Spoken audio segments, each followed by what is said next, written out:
Hey, what's up, people? Pizowell here, and today I want to talk to you about 1985's Fortress.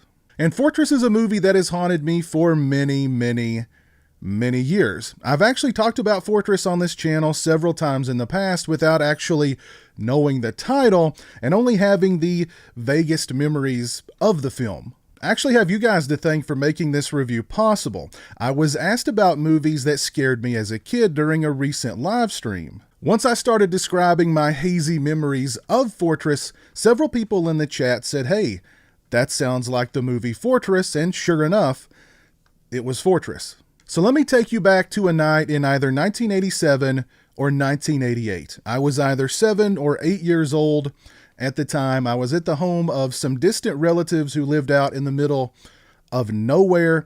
The adults were in one part of the house doing whatever they were doing, and all of us kids were in the living room watching Fortress. And there sat little 7 or 8 year old me in a house in the middle of the woods with a group of kids watching a movie about a group of kids in the woods being chased by masked men with guns. I was plenty freaked. And Fortress stuck with me through all these years, even though I had no idea what the movie was called and only had these hazy memories of it. But it stood out as the only movie that legitimately scared me as a kid. Fortress takes place in rural Australia and features a school teacher and her entire classroom being taken hostage by a group of mask-wearing, shotgun-wielding men. The school teacher, played by Rachel Ward, and her students decide that the only way they're going to get out of this thing alive is by fighting back.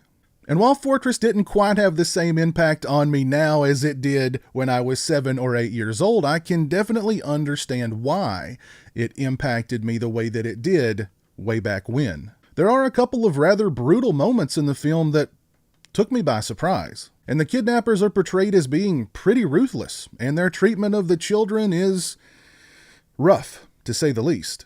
And there's a particularly brutal moment involving an older couple in their fish tank whose home the kidnappers have broken into. That sequence brought back a lot of memories from that fateful night in the late 80s, and I'm sure it was right around this point that little Pizzow said, "No moss," with Fortress.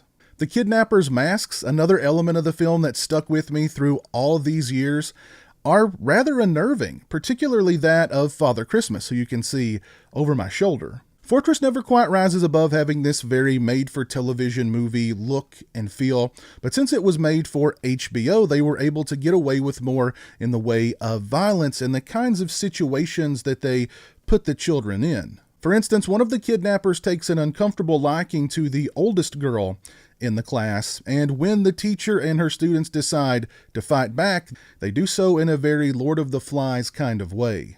Fortress is a well-made film. The cinematography is beautiful. It paints a portrait of the Australian outback as being a place of both beauty and brutality. The performances are all very good. The young actors who portrayed Rachel Ward's students in the film did an excellent job, I thought. The pacing is pretty tight, and the movie delivers more than a few harrowing moments along the way. The ending of the film, although a little heavy-handed, definitely delivers a message. You could look at it a couple of different ways, but putting children in a situation where they have to out-savage savages definitely gave Fortress an edge that I found quite compelling. Fortress didn't quite live up to my memories of the film, but it was great to revisit the movie after all these years and kind of expunge the trauma that it inflicted on me all those many years ago.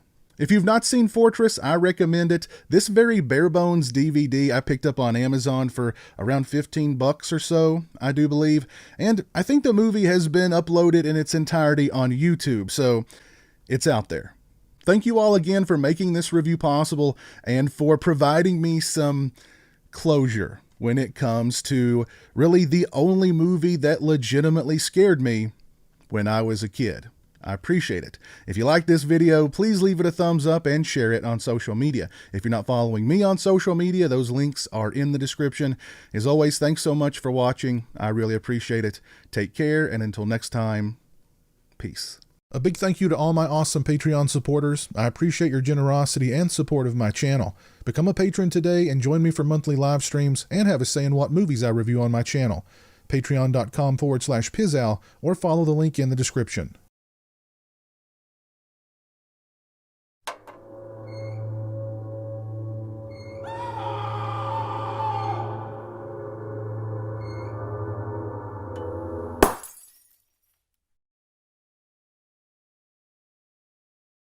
Say hello to the internet, Jeremy.